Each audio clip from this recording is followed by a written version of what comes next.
You've heard it before, time is money. Especially in the world of courts and lawyers. Some in the business world keep track of each minute they work, and if you're paying for that, well, you don't want them wasting any time. But a lot of what lawyers do is research. Legal cases almost always refer back to other cases and decisions that came before. As long as you're going to have the Court of Appeals and as long as you're going to have opinions being written, you're going to need them both in criminal prosecution as civil practice. Despite all the shelves of books that decorate law offices, most research these days is done electronically. But virtually everything's online now, and so it does save the client quite a bit of money typically, because you have it at a touch of a button instead of needing to travel up to a law library and do the book research. It gives me the world and access in a way that old-fashioned research will be far more cumbersome to do. But long before the internet and the PC, lawyers had already pioneered a way to use computers for research. We started from scratch in 1970, 71. Bob Bennett enjoys a quiet retirement in the hills above Sandy, Utah. His home office is lined with pictures of his grandkids, and on his desk, no computer. I'm busy. I have my yellow pad full every day. As I cross things off, I add other things on. Not exactly what you'd expect from a former CIA lawyer and the man who first developed a computer system now used throughout the legal world known as LexisNexis. I didn't know what I wanted to be when I grew up, so I picked the law. So I approached the Central Intelligence Agency, and I ended up there in the Office of General Counsel because of my law degree. The agency sent me to MIT for a year of postgraduate study, and it was at MIT that I was introduced to computers.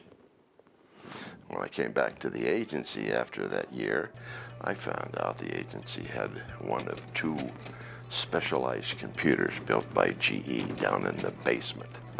And I talked my boss, the general counsel, into letting me spend half my time with it. The time he spent with the CIA computer eventually caught the attention of Meade Data Central, a company that also had some ideas about computer-aided research. And there were not too many lawyers who had any connection with using a computer for legal research. I probably was very unique at the time. Bennett always stresses that he was part of the team working on the Lexis project. I didn't write code. I don't know software.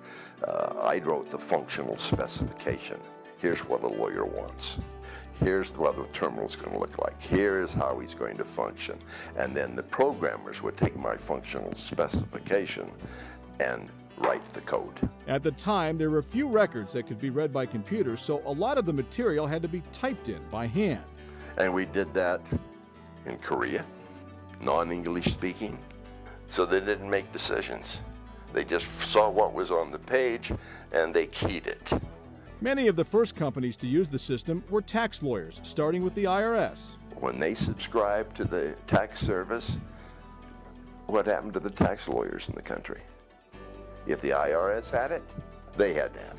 In the beginning, not everybody was ready for computer-aided research, and some of the big publishers turned them away. Legal publishers really didn't take us seriously. They thought it was a gimmick, a passing fancy, and it would soon be over. The LexisNexis system has evolved and expanded, and law firms across the world rely on it now every day. When you talk about Lexis or LexisNexis, everyone knows you're talking about electronic legal research. Matt Jensen is an associate with Smith Hartvigsen, a Salt Lake City law firm.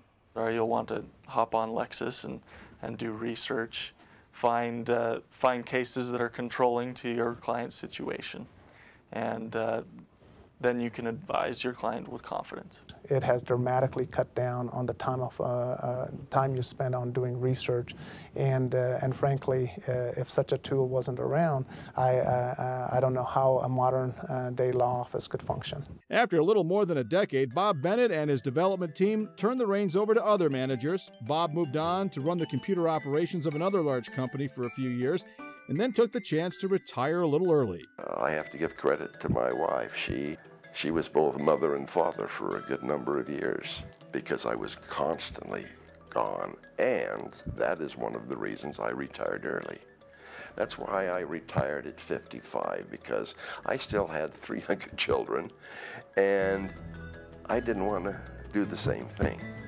So I retired at 55, moved out here from Massachusetts, and I went to a lot of soccer games. Bob's selection as a pioneer of progress took him completely by surprise. Sometimes you get a chance like that to be on the ground floor of something, maybe once in a lifetime.